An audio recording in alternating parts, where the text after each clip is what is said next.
three areas we want to look at are how has business responded to COVID in terms of sustainability and the way they operate? How could this serve to help business become more conscientious towards the planet and society as we go forward? And then finally, looking to see how the response to COVID helps businesses medium and long term implement sustainability and ESG into their wider corporate thinking. So Mike and I will go in and out of those. I'll just ask Mike to introduce himself. Some of you probably know him or know of him already, but Mike will say a few words and then I'll take over again. Thanks, Leighton. So yeah, Mike, 19 years leading the sustainability journey at Marks and Spencer, and within that, several years at the Consumer Goods Forum, bringing the world's biggest food and drink company together. The Cokes, the Pepsis, the Nestle's, Unilevers, Walmart's, Tesco's, to work together on things like plastics, human rights, food waste. A little bit like bringing North Korea, South Korea into the room together at times, but great fun. And now freelancing and just helping the guys at Emperor drive through their sustainability offer as well. Great, thank you. I'm Leighton Barnish. I know quite a few of you. I head up the sustainability consultancy offer at Emperor. Emperor, for those who don't know us particularly well, we're a medium to large sized consultancy and agency based in London with a pretty big sustainability presence. We have a large client base, which means we're able to bring a lot of you together. It also means we get a good insight into what a lot of our companies are saying, thinking and doing, both in these times and what they're saying about going forward. I pulled a bit of a pie chart together on the right hand side just to say who you lot are. Pretty good mix actually. About a quarter of you are sustainability professionals in some guys. Quarter of you are company secretariats. That's quite surprising to see so many co-secs here, but you're very welcome. It shows clearly what you guys are thinking about and where sustainability and ESG sits within companies as well. Got a few from comms. I've bundled risk reporting and finance together and IR in that as well. And then we've got a group of others, more technical people or students or people from Emperor indeed. There's about 45 on the call. So good turnout and everyone very welcome. Just a little bit of housekeeping for today. We are recording the event. Although I believe that when we put this out, we won't be putting the recorded parts out, but we'll be looking at that in post-edit. We ask you to mute mics. I think Sarah, who's facilitating the meeting, probably has muted your mic automatically, but you're obviously able to unmute that to talk.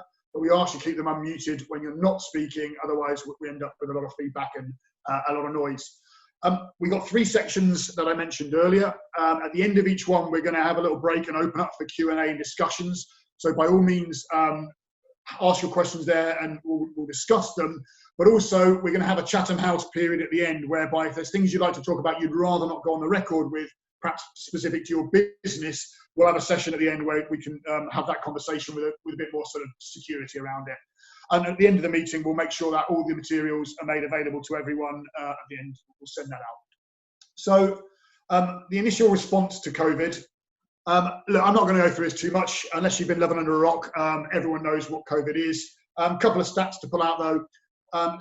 In the 1 month between 19th of Feb and about the same time in March, about a third of the FTSE 100 was wiped off. I don't know how many billions or trillions that is, but it's a lot of them. Yesterday they were reporting that they think the UK economy could suffer about a 35% dip from the effects of COVID and the coronavirus. Nearly every industry has been negatively affected. So even those who are in sectors that ostensibly should be doing very well in this, healthcare providers and hygiene specialists, their supply chains and value chains have been greatly impaired. They're not able to manufacture, distribute, store the products, get them to their customers as well. So nearly everyone's taken a hit on this. Industries such as retail and leisure, a few of which are on this call, have been very hard hit. There's not a restaurant, I don't think, in Europe that's still open, or a bar, or actually that wasn't closed at some point. I know they are starting to reopen. In a 3-week period, just about everybody went from work in the office as per usual to working almost entirely at home. And we've seen businesses have adapted in a number of ways, which Mike's going to talk about, but the ways in which they've adapted include both operationally, so working from home and having more Zoom meetings, but also in terms of their business models, what they produce and the goods and services that they release to the market. And this is something that Mike shared with me the other day, and I think he's going to talk through exactly some of the things he's seen happening in the business economy. Thanks, Leighton. And again, for anybody who's interested, there is a much wider suite of slides available via GlobeScan. I did a webcast with them last week. They've done a very, very good piece of work looking at how hundreds of businesses across the world have responded to the initial 2, 4, 6 week shock of COVID, so sort of the acute phase that we're all in at the moment. I'm not going to talk in great depth at this stage. You're all living through it yourselves. I just think Glob's kind of done a very good job at bucketing the business response around these 4 big broad headings. The business adaptation, that's keeping the supply chains operating, keeping your operations running. Again, my retail background, I've seen a lot of that, how difficult it's been, making sure the food gets into the supermarkets, making sure that you manage the social distancing for colleagues and customers in those stores as well. So there's been a real sort of response around adapting your business to keep moving in difficult times.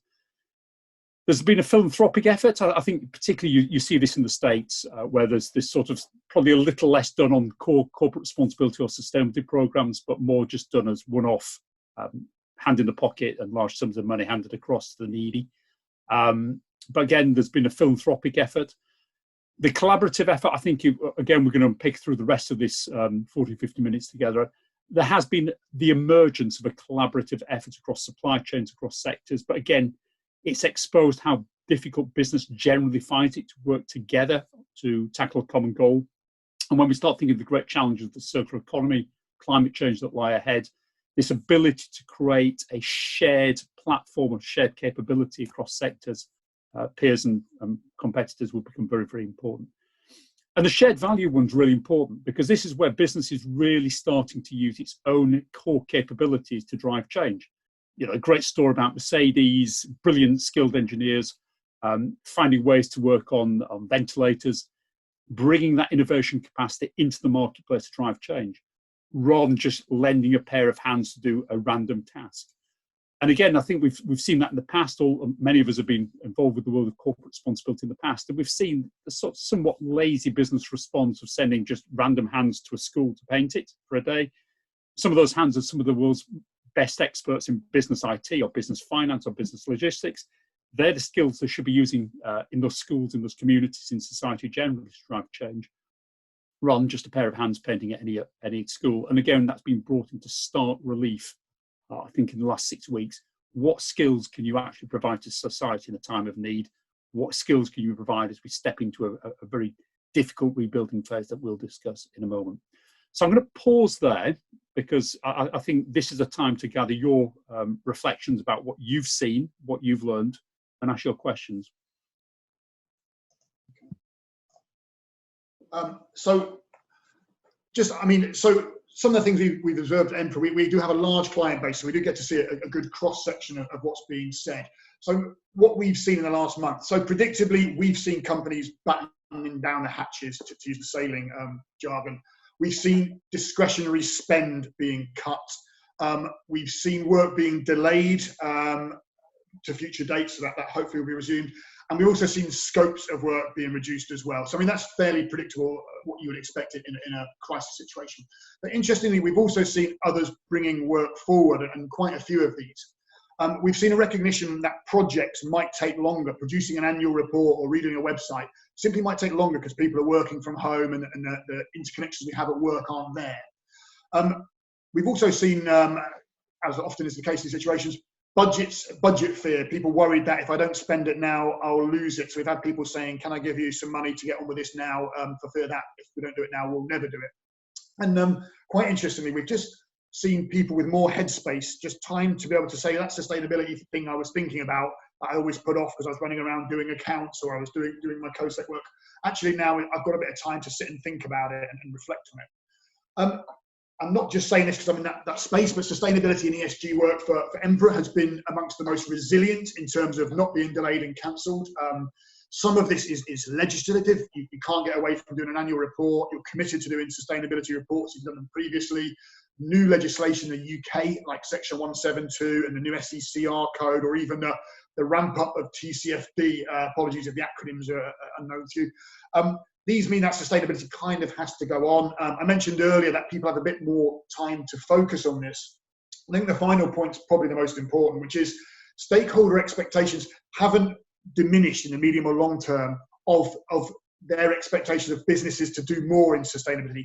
Investors haven't suddenly started saying, oh, we don't care if the company pollutes planets and has a terrible diversity profile. Employees haven't said we don't care if our employer treats us poorly and is very imbalanced. Stakeholders still have that expectation. You can't stop doing it just because there's another problem going on. And then a couple of things that we've heard are coming out of COVID. Now, this might just be enthusiasm, but I do believe it's genuine and sincere. There's a real opportunity to take what's happened and address the new future, the new world we're going to live in after this. And sustainability is going to be the heart of it. All the responsiveness we're seeing, the resilience and the adaptation is basically in and of itself sustainability. That's what sustainability is. And there's also the more commercial side. A few clients of ours have said there's a real competitive edge. If we can get this right now and come out of COVID with a really good strategy, a really good approach, and having had good dialogue with our stakeholders, we might be able to beat the competition a bit. We might be able to monetize and commercialize sustainability, for good of the planet, but also for the good of our business. So we're seeing basically some negatives, some positives, and some business as usual. So I think at that point, we'll just see if anyone has any questions either they want to ask or if anyone's posted any on the initial impact, or share any anecdotes or observations you've had at your companies.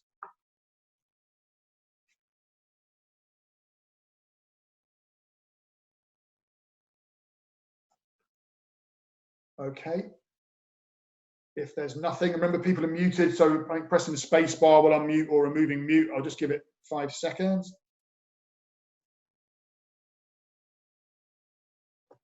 Okay. So why will COVID drive businesses to be better corporate and societal and environmental citizens? Well, here's a slide I never thought I'd see. A young environmental activist alongside a billionaire financial capitalist saying roughly the same message, that we all have to be better to the planet and better corporate citizens.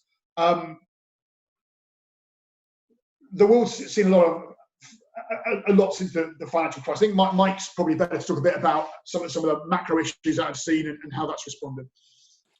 Thanks, Leighton. And again, I think we've been coming to the end of a 40-year cycle of capitalism. Basically started in 1980, coming to the end in 2020. It was already limping towards the knacker's yard as it was. We sort of resurrected it after the 2008 financial crisis, kept it alive through bailing out the bankers. But most of the rest of society saw little benefit. The environmental crises started getting worse. The political crises then popped to the surface. We've listed here Trump, Brexit, Bolsonaro. People in effect throwing a brick at the greenhouse of established capitalism as they knew it. They were angry, they were feeling rejected by it, they weren't seeing any benefit from it personally. They put in place populists, people who sensed that something could change. We might say dispassionately, it's not going to make life any better for the people who voted for this. Maybe, maybe not. But the point being, capitalism as we knew it, globalization as we knew it, was coming to an end. COVID has accelerated that going forward. Next slide, please, Leighton. So to me, there are 5 great principles that will shape the rebirth of capitalism over the next 2, 3, 4, 5 years as we go into this rebuilding phase. The first is to be useful in everything you do. So businesses grown up in a world of, with a few honourable exceptions, having a discrete corporate responsibility program or CSR program or philanthropy program on the edge of the business. Very little oversight by the C-suite, very little engagement with the boardroom and strategy. What you're going to have to do in the future is make sure that you are demonstrably useful in all that you do all of the time. So this is not about a small team on the edge of the business sort of keeping Greenpeace at bay or the Guardian at bay with some difficult questions. This is a fundamental reshift of your usefulness to society and the planet. And it will start through some sort of fairly obvious ways. Do you pay your taxes? Do you pay your small suppliers on time? How do you treat your workers? So some really human impacts of business will be brought very, very starkly into relief. And I don't know if any of you followed some of the work done by Julian Richer, the founder of Richer Records, a very, very successful businessman in the UK, built a chain of 80, 100 shops. And he's come out with 10 principles of what it means to be a responsible business before COVID. But so many of them were about the human impact of business. Say living wage, fair tax mark, These are the principles by which business will be judged in the future. You need to look that up.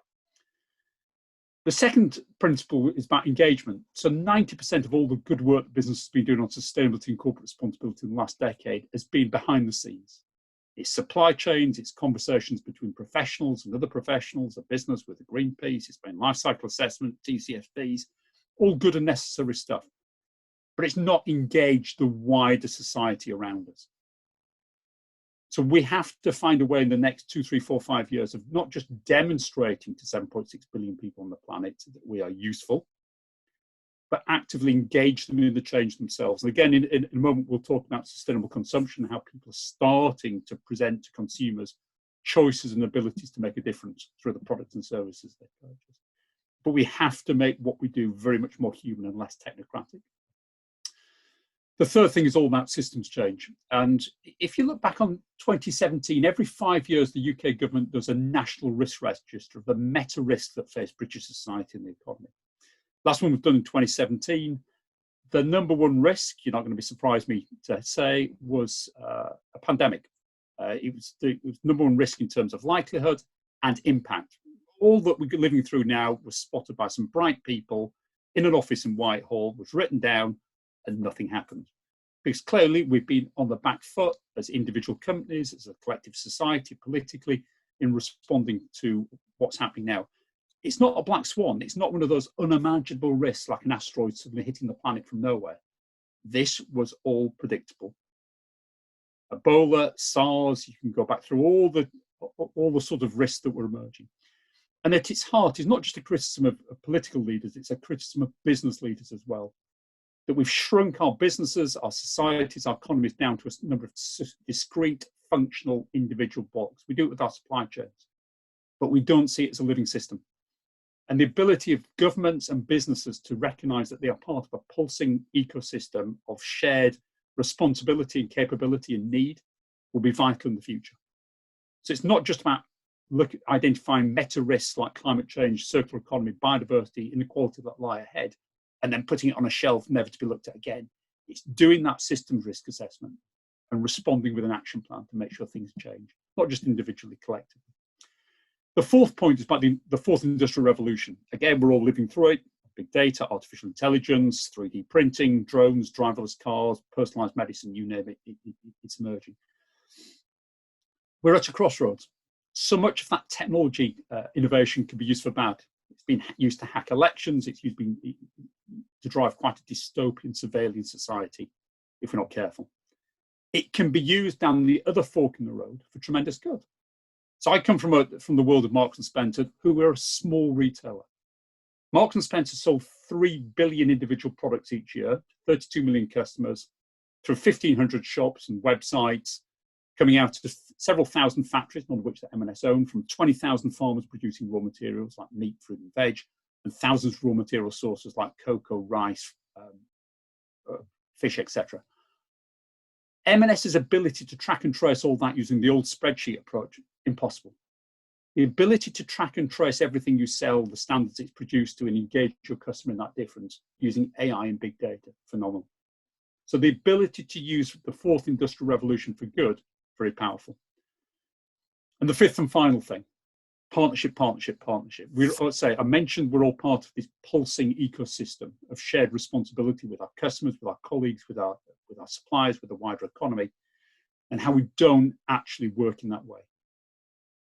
So again, growing up at the Consumer Goods Forum, I brought together Coke and Pepsi, Walmart and Tesco's, Nestle and Unilever to try and buy palm oil more sustainably, to take on the world's big producers on the other side of the world who are chopping down rainforests. It was hard. It was so hard and still remains hard. But the only way to do it is not Marks and Spencer buying 500 tons of responsible palm oil on its own, 7 stages away from the shop shelf, but it's working with Nestle and Carrefour, Walmart and Metro, Pepsi, etc., to buy it collectively to better standard. And we've barely scratched the surface of that collaboration that we're going to need in the future. So what, as a business, are you doing to collectively step forward to drive change? And the final point on this is that you might have seen, yes, the French MEP Pascal Canfin created a coalition of 180 business leaders.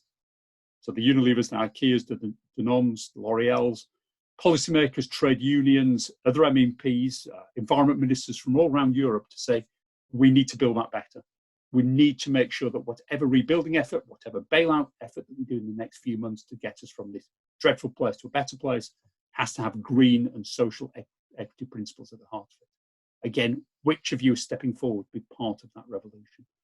So some of the things we've observed at Emperor, sustainability and ESG, I've put interest in quotation marks there, because while it's easy to gauge that interest is increasing, the actual application, what companies are doing is a little bit more variable.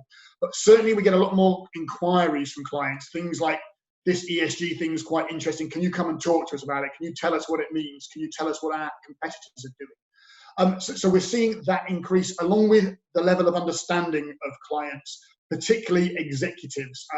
Some of this has come from executives getting egg on their face in investor meetings or in presentations where they've been grilled by analysts who understand more about ESG than they do, and they need to upskill. So we've seen a desire to learn more about ESG and to think about what it means to the company.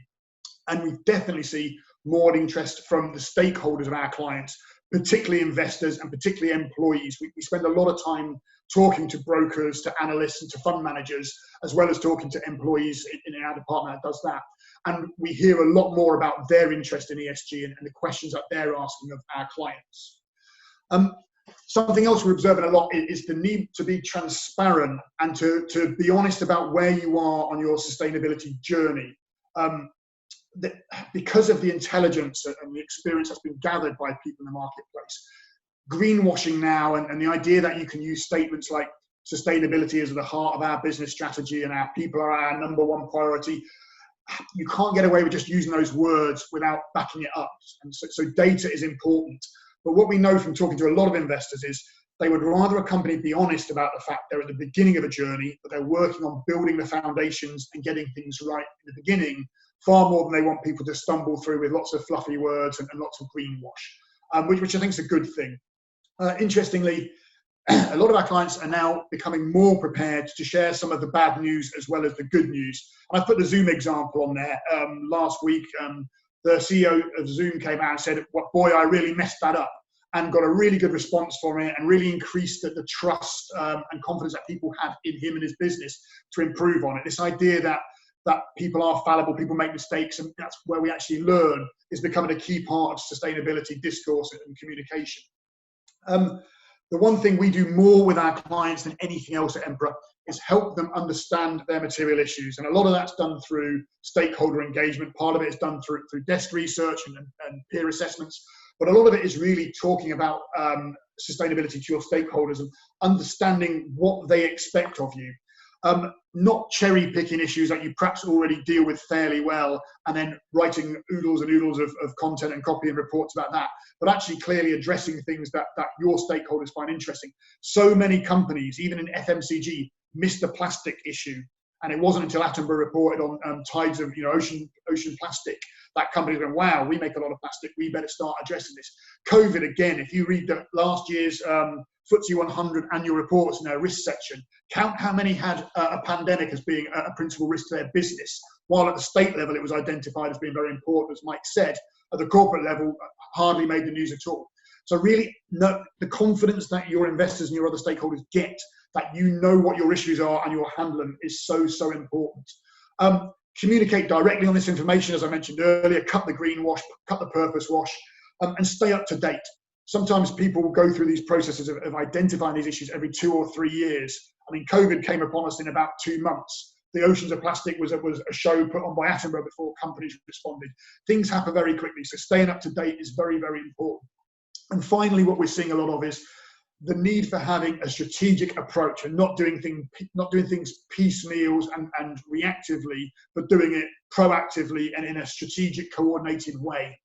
Demonstrating how you are addressing your material issues, how you're assigning prioritization to them, what KPIs you have to track them, what targets you have, and what external programs you align to, showing how you're playing your part, whether it's the SDGs or CDP, or whether you're reporting to the Dow Jones Sustainability Index, or or any of those ESG indices, just helps give a little bit more strategic balance to it and gives a little bit more evidence that you're working towards a higher purpose.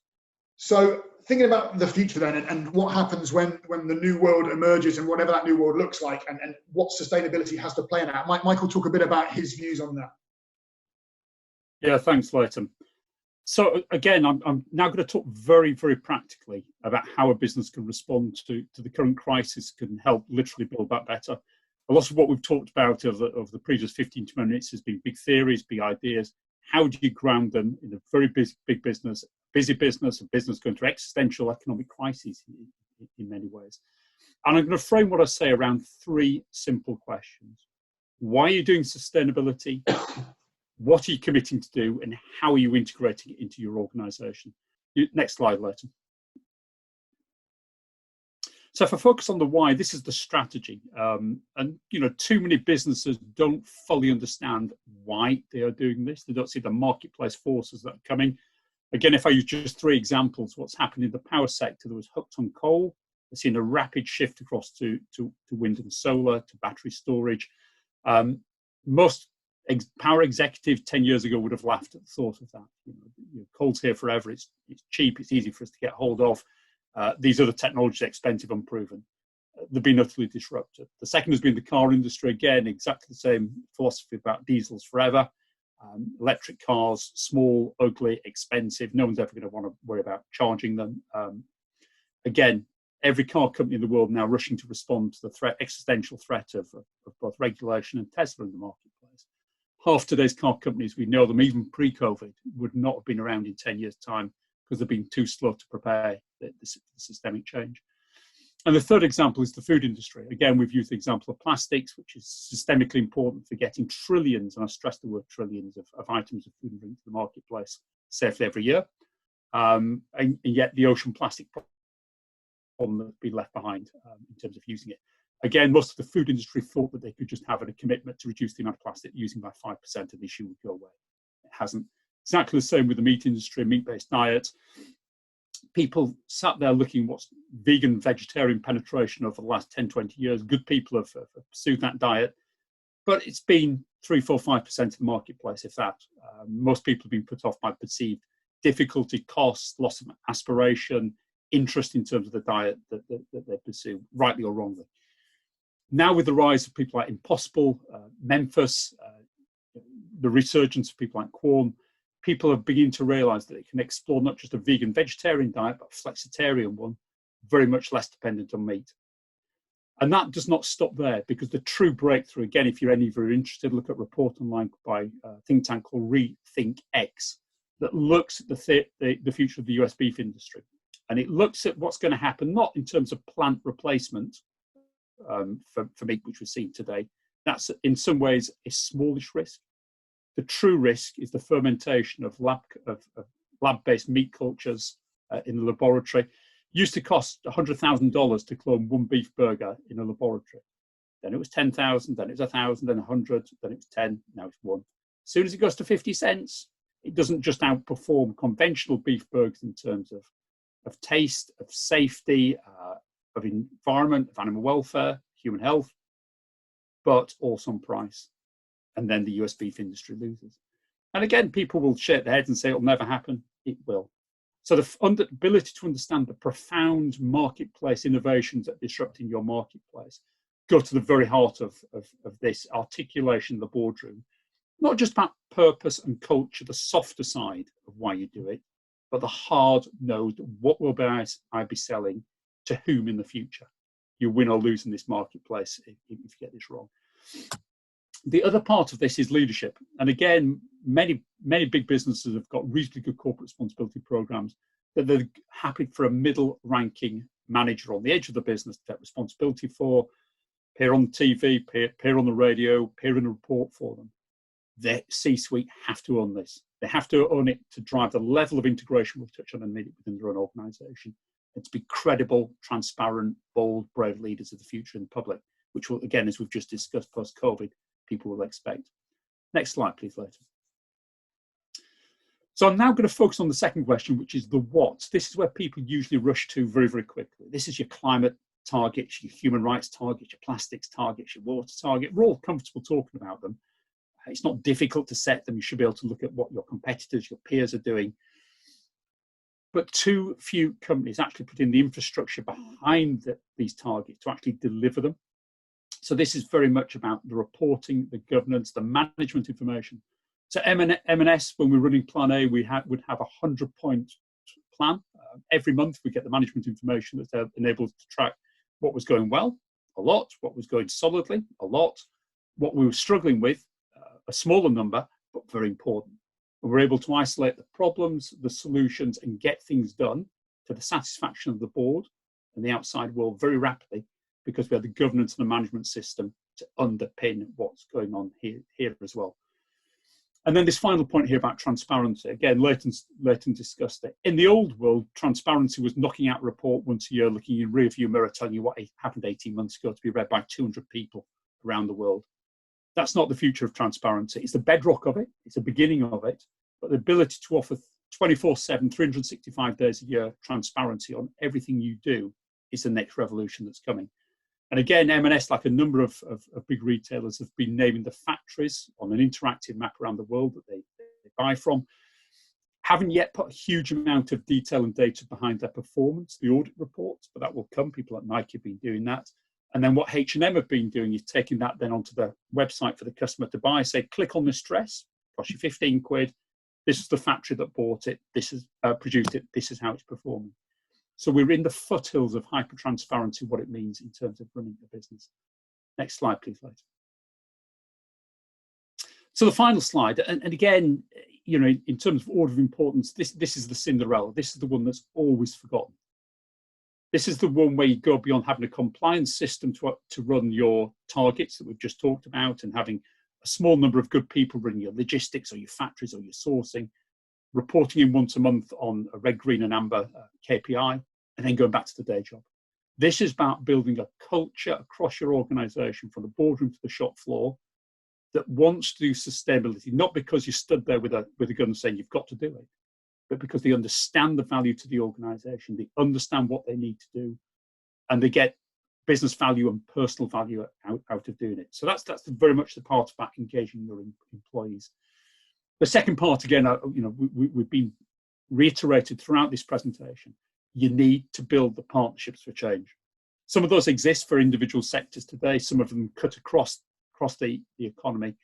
But the businesses that prosper in the future are the ones that are able to find a small number of partnerships that drive maximum benefit from participation in, some of which they actively lead, and some of which they sit as a participant around a broader table, and somebody else is providing the energy and the drive for it.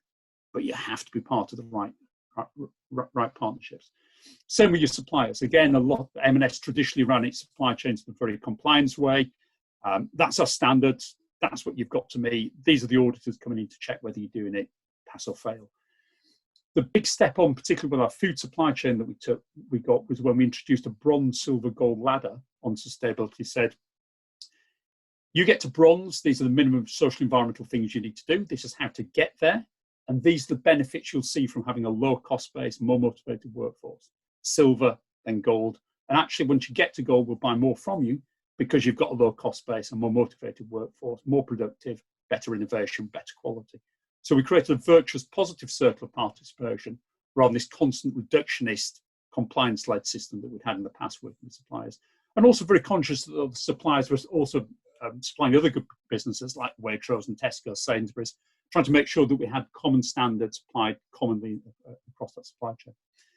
And then finally, the real elephant in the room, engaging your customers in change. And you can engage customers in sort of several different ways. Some of it can be just, I've got a big technical program, leave it to me. I talk with Greenpeace. If you hear nothing from me in the press or anywhere else, that's good news, because I'm just working behind the scenes to get things done. The clever businesses are starting to really align it in terms of product benefit. So if you look at what how Tesla talks about its sports car, first and foremost, it's a performance sports car that can beat any other high-performance fossil-based sports car off the line up from a standing start. It's about a pleasure of driving experience. Allbirds trainers, a brilliant sustainability story behind it. but they're the comfiest pair of shoes you'll ever wear. Pretty stylish as well. Impossible Foods, again, brilliant backstory in terms of the life cycle assessment of reduced impact of greenhouse gas emissions compared to conventional meat. But you know what? Tastes fantastic. So the ability to use sustainability as a value adder to differentiate your product in a crowded marketplace, very important. The third type of engagement is a little bit of a traditional approach, which is the green campaigners, the Patagonias, the Interfaces, the co-ops. They've always stood for being somewhat different. But now you've got businesses like Tony's Chocolate Only who are stepping in and taking it on to the next level. Again, an amazing tasting chocolate bar, best chocolate you'll get in the marketplace, but a real campaign element about it, not just cleaning up their own supply chains, but pushing against their competitors, the world's big chocolate companies, to improve as well. You've then got the businesses that are actively participating in systems change. And again, at the moment, a lot of that's behind the scenes, but increasingly these businesses are going to have to collectively step forward and say, yeah, we're all signed up to Taxmark, we're all paying our taxes, it's all above board, we are funding the healthcare system we need to prosper in the future as a society. So there are multiple different ways that businesses are starting to engage their customer. You've got to start to think about how you do it correctly for yourself.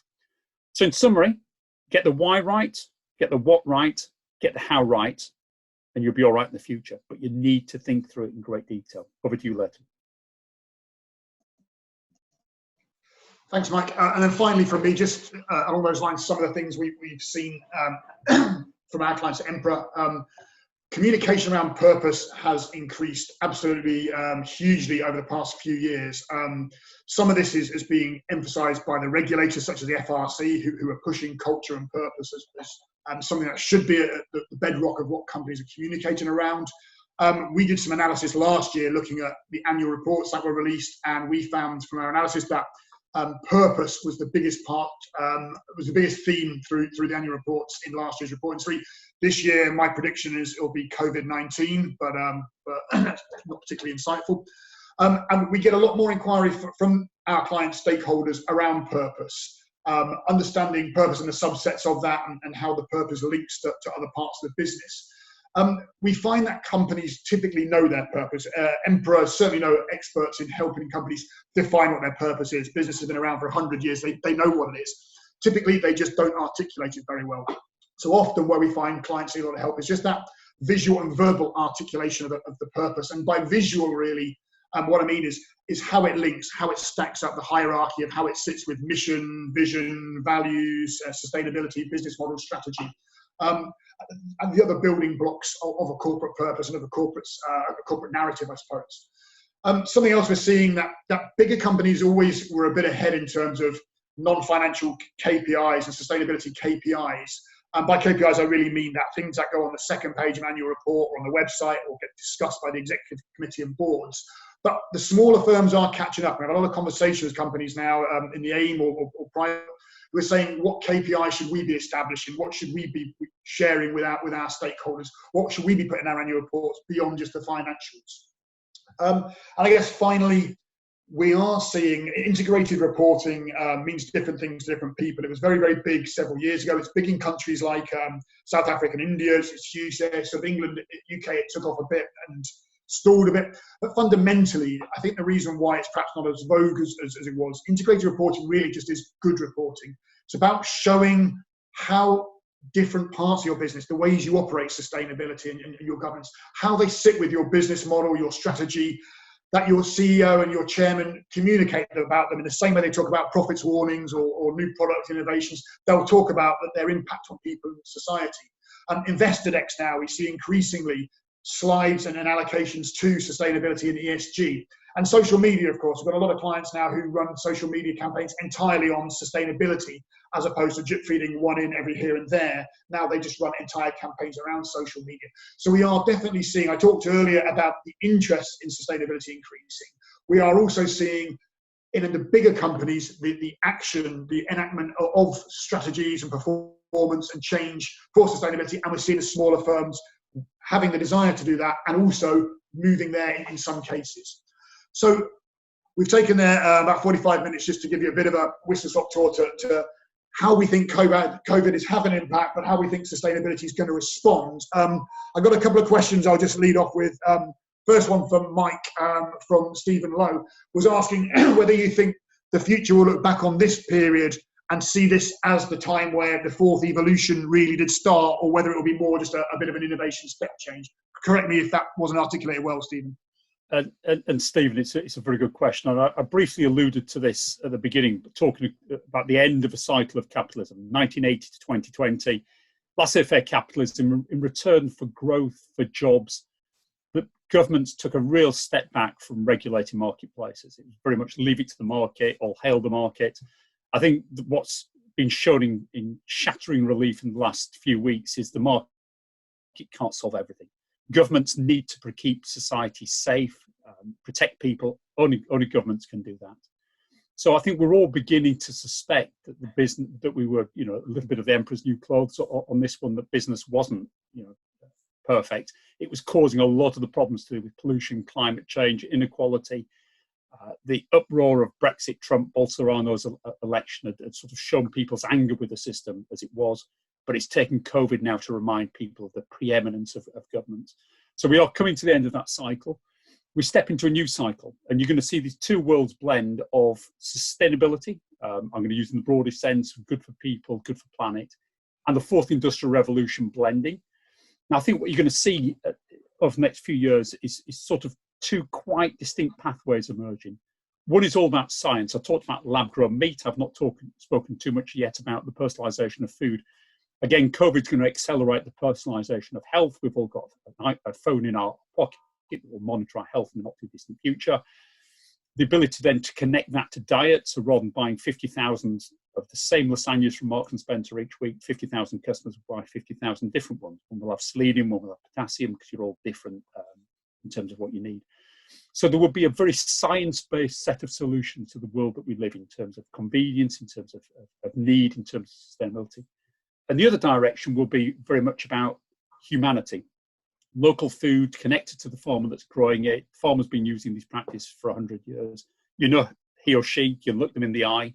That's transparency. You don't need a computer to give you transparency in terms of that. It's about human interactions and relationships. Now, some businesses will prosper on those two different pathways. Some will try and bridge the two worlds. The bit in the middle I think is a really risky place to be, just to be sort of stuck in today's old-fashioned way of mass production of cars or food or fashion or whatever it may be. You don't stand for anything. You don't bring any solution to the table, whether it's the human solution or the science solution. And I think you've got to understand that we are entering a profoundly different society and profoundly different economy than we've had over the last 40 years. So great question, Stephen. Okay, I've had a question from Alex McCallum as well, which is also a great question, asking whether investors and shareholders are willing to sacrifice short-term returns for investment vehicles to become more sustainable. I have this conversation quite often with investors, with brokers, and with CFOs. And I'm going to be fairly honest. I think for short-term returns, the answer is probably quite often no. I think for medium and long-term returns, the answer is quite commonly yes, and increasingly yes. What I do know is that the ratings agencies, whether they are ESG rating agencies or just mainstream rating agencies, and the fund managers and investors are all beginning to introduce more and more sustainability scrutiny into any of their investments. I think about a quarter of all the world's investments, I think it's about $40 trillion, now has some form of ESG lens run over it before an investment's made. That's going to increase to 50% pretty soon. And given the conversation about the fourth industrial revolution, probably quite likely that nearly every investment will have some sort of sustainability scrutiny before being made. I think in answer to your question, being quite candid now, I think short-term investors right now probably don't place as much emphasis on it as they're going to, or as long-term investors. I don't know if Mike wants to add to that. And just to add very briefly, Leighton, again, remember what I've said about the disruption of from coal to wind, from diesel to electric, from meat to plant-based, and then lab-grown. These are fundamentally, if you're on the wrong side of these disruptions, you will lose your investors billions. It's literally stranded assets. If all you've got is beef farms in the future and not labs growing the meat, you will fail. I've always been a great believer that we'll see a food delivery service in the future, big warehouse, Around it will be vertical farms growing the fresh lettuce, not on an old physical farm, but in a vertical indoor farm, with lab-grown meat linked to you in terms of personalisation of the diet that you specifically need, brought to you by a fleet of electric vehicles. If you're an investor in traditional big food and not preparing for that future, you will lose your investors a fortune. So it's about being on the right side and the wrong side of these investments. And the second very pragmatic response is, what returns at the moment? Everybody's been stopped in effect from paying a dividend. I know a few very controversially kept doing it for some fairly legitimate reasons on paper. Really hard to justify to society and to regulators right now why you're paying out dividends and not ploughing it into the response that we need now. When dividend tap is turned back on, we can turn it back on a different way. And the third and final point is, this is the whole point about partnership. If Marks and Spencer has to improve the world of sustainable palm oil on its own, it will go out of business, because sustainable palm oil produced for you uniquely in your supply chain is unstable. If everybody in the marketplace bears the same cost of change, then you can get these difficult things done, and everybody's return is impacted in the same way. Okay, great. Then a question from Lorraine Fitzgerald, who's asking about integrated reporting, specifically whether or not there seems to be much of a feature of it, whether it will change in light of what's happening now, and making the observation that it hasn't gained a huge amount of traction. Personally, when the IRC framework came out, which I think is probably the gold standard for integrated reporting, at least in the UK, it was a good prompt to people to think more holistically about how they describe their business model and how they narrate their company's operations. But when people got to the heart of it, it really was saying integrated reporting is no different to good reporting. And any good reporting framework, the UK's the regulations in the UK that prescribe reporting say things like you should report issues that are material, you should be concise, you should be balanced, you should be transparent. They say basically all the same things as the IRC framework. So for me, I think it's what they say is true. I don't think it adds a lot of value to other regulations out there that help prescribe what good reporting is. And if you're going to spend time on things, it would be in things like GRI or the SDGs or CDP or somewhere like that. That would be more my view. Again, I don't know if Mike wants to build on that. I mean, great response. Nothing to add at this stage. Okay. Great. That's all the questions we've had in the box. We've got another 10 minutes. First of all, I'll invite anybody just to ask any questions that they want to have in the group. If anyone has anything else they want to send in or discuss. Sounds like not. In that case, those who want to take off now and get on with other work, I thank you very much for joining. It's been a pleasure to talk to you and for the questions you've raised.